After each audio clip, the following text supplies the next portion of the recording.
The Empathic Supernova. What is the empathic supernova? In order to detail this phenomenon, it is necessary to consider when it might appear and what is behind its appearance. The repeated application of our manipulations is deployed for the purposes of maintaining control over you. This control reinforces our notion of superiority, omnipotence, and impregnability, and enables us to draw fuel from our appliances, and, most of all, you, as our primary source.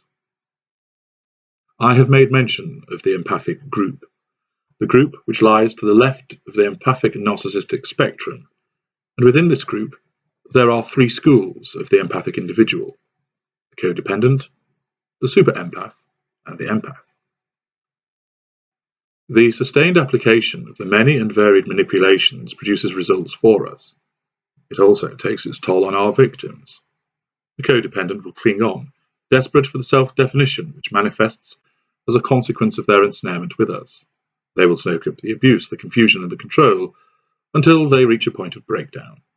The cumulative effect of the silent treatments, the gaslighting, the physical abuse, the psychological trauma, financial mistreatment, and sexual degradation eventually causes the limpet-like codependent to collapse into numbness, malfunction, and potential hospitalization. They gave and gave until suddenly they fell off the cliff, and their fuel provision remained impressive on Monday, and by Tuesday it had stopped. No longer capable of pumping out fuel, attending to our requirements, and showering us with appropriate traits and residual benefits, this failure to function invariably brings about the discard of this individual.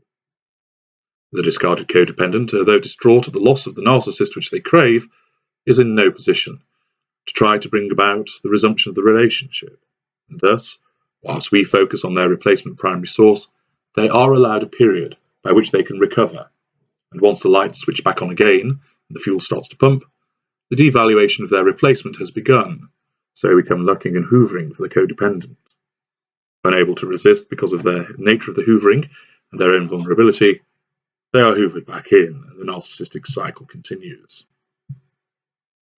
Whilst third parties may try to assist the codependent to see and understand what has happened to them, their own substantial need to connect with the narcissist means it's very hard to make them take notice and stay away from us. Unless physically removed and isolated, the codependent will invariably drift back to us. If not to the original narcissist, a replacement narcissist will be found. The empathic narcissistic spectrum is a sliding scale that represents both empathic and narcissistic traits. On the far left, the empathic traits are more numerous and stronger, whilst the narcissistic traits are fewer and weaker. Move to the right, and the empathic traits begin to lessen in number, their effects less evident, and the narcissistic traits begin to increase and become more prevalent. Eventually, as one reaches the narcissistic group on the right of this spectrum, the empathic traits have disappeared, and all that remain are narcissistic traits, which become more numerous and stronger the further right one goes within this narcissistic group. Accordingly, with the codependent, he or she will have many empathic traits, and they are strong in nature. Their devotion to love, their honesty, decency, excellent listening skills, positivity, etc., are most evident and contribute to create a highly empathic individual. The narcissistic traits are almost invisible, and the few that exist are weak. Accordingly, this prevalence of empathic traits attracts and is attracted to the prevalence of extensive and strong narcissistic traits. They lock together, complementing one another, and consequently, the codependent is inexorably drawn to those within the narcissistic group, with next to nothing in terms of their own narcissistic traits to act as some kind of repellent. The empath may also find themselves shutting down, but more usually, they are prevented from reaching a position of complete numbing through the intervention of a third party. Sure enough, the toll exacted on the empath is considerable and has damaging consequences, but in general, they manage to avoid more often the fate of the codependent. Instead, rather than giving and giving until shutdown occurs, as is the case with the codependent, the empath's performance deteriorates in terms of fuel output in a more gradual fashion, which means that when it dips below a threshold of acceptability for our kind, the empath is also discarded. Not so damaged as to be able to function, the empath will endeavour to reconnect with our kind, having sufficient energy and ability to do so, but they will be shunned as part of this discard until it is time to hoover them. Unaware of what they have been ensnared by, and with capabilities improved after a period of respite arising from the discard, the empath is sucked back in by the narcissist, and thus the narcissistic cycle continues. The empath, however, may also realise that something is wrong, or, assisted by third parties and more amenable to listening, takes notice of what these third parties are telling him or her. They have a moment of awakening, and with that realise that they must remain away from our grip, however hurtful and hard it may be, and thus they eventually escape, putting distance between them and our kind. The empath has numerous empathic traits, and they are of strength, but they are not on the same scale as the codependent. The empath will also have some narcissistic traits, not many, and not especially strong in nature, but they will have more narcissistic traits than the codependent. Their status as an empath, along with the fact that there are more empaths than codependents, means that empaths become the bread and butter target for our kind. They too are attracted to us, not with the almost hopeless vulnerability of the codependent, but they remain not only attracted to our kind, but a target. Finally, there is the super empath. The super empath is an excellent provider of fuel also. It comes with a confidence and a fieriness which proves most tempting to our kind. The super empath sees his or her role as helping, fixing, healing and bringing goodness to those around them. They have considerable energy, they are capable, and their capacity for sustaining our abuses also makes them a considerably attractive prospect. The codependent can sustain considerable abuse, and then suddenly, like a light being extinguished, that is it. The empath can also sustain our manipulations, but their slide is slower and more gradual. The super empath, blessed with a vast capacity for empathy and goodness, is also somebody who can sustain a lengthy campaign of abuse. There is no slide downwards with this individual like the empath. There is no sudden collapse like the codependent. Instead, the super empath goes into supernova mode. The trait makeup of the super empath is different from their cousins in the empathic group. Whereas the codependent has strong and many empathic traits with little and low narcissistic traits, and the empath has few and fairly low narcissistic traits, but more and quite strong empathic traits, the super empath has a different constitution. The super empath has very strong and numerous empathic traits. He or she also has a number of narcissistic traits, more than the codependent and more than the empath, but not as many as the narcissistic group. And those narcissistic traits which they have are stronger in nature. This arrangement is not problematic. Like the super empath's narcissistic makeup to the light from a candle, and their empathic makeup the light from a spotlight. The intensity of the spotlight is so bright that the candle light is barely noticed.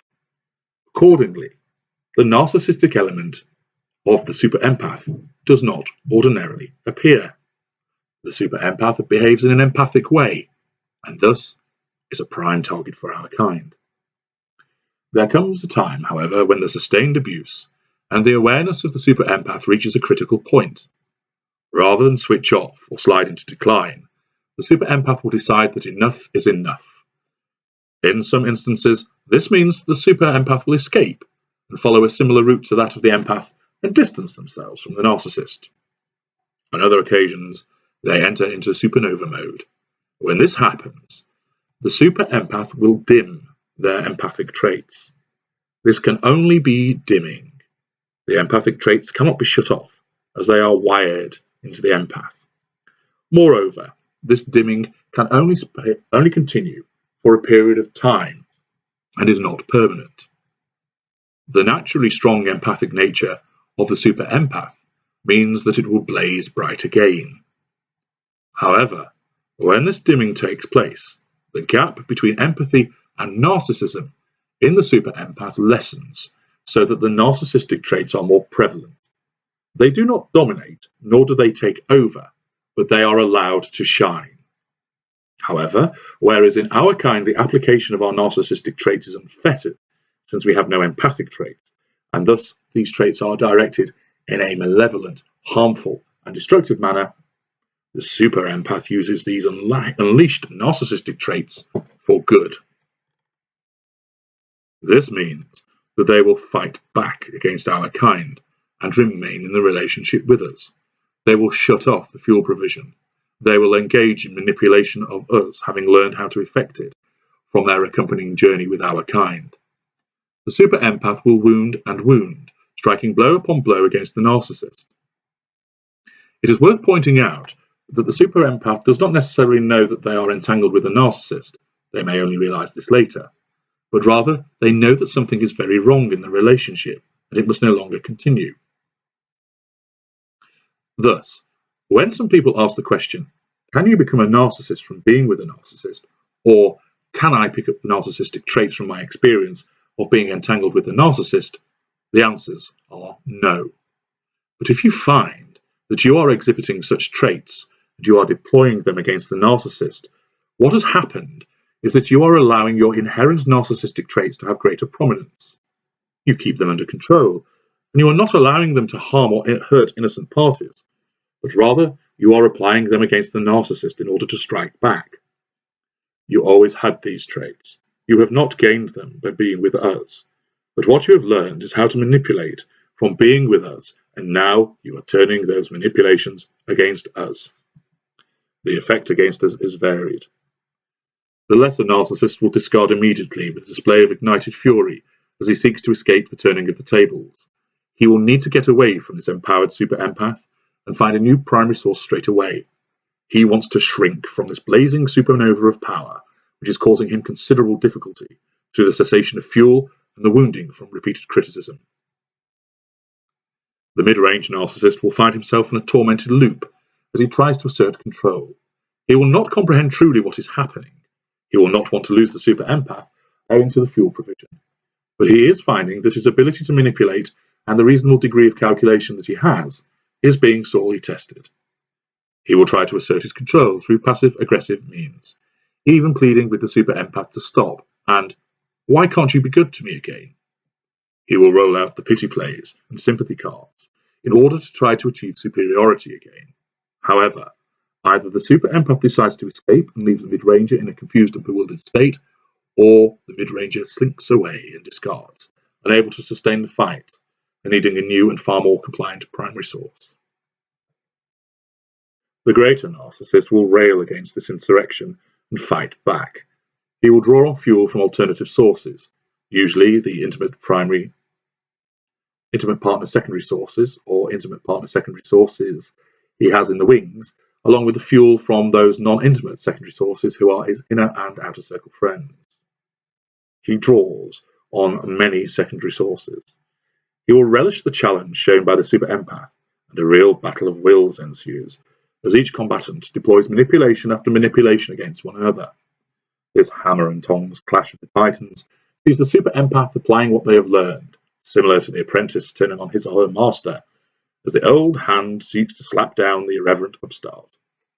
The Super Empath may withdraw and escape, satisfied that they have made their mark and scarred the Greater. The Greater may ultimately recognize that only a stalemate, for now, can ensue and breaks off, discarding the Super Empath, and focuses on the acquisition of a new primary source, or, more likely, the promotion of an already ensnared intimate partner secondary source. The Greater, however, will not leave matters there. A note will be made to rejoin battle in due course, and bring the Super Empath to heel. Thus, the Empathic Supernova is when the Super Empath determines that enough is enough, and he or she reduces their empathic traits, allowing the narcissistic traits to come to the fore, and in so doing, he or she trains their sights on making life difficult, miserable, and awkward for the narcissist.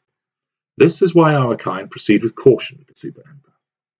Their capacity for sucking up the abusive devaluation and their impressive fuel provision is tempting indeed, but reaching the critical point and causing the ignition of the Empathic Supernova can have dire consequences for our kind. Not for me, of course. I relish the challenge and the assertion of hegemonic dominance, obviously.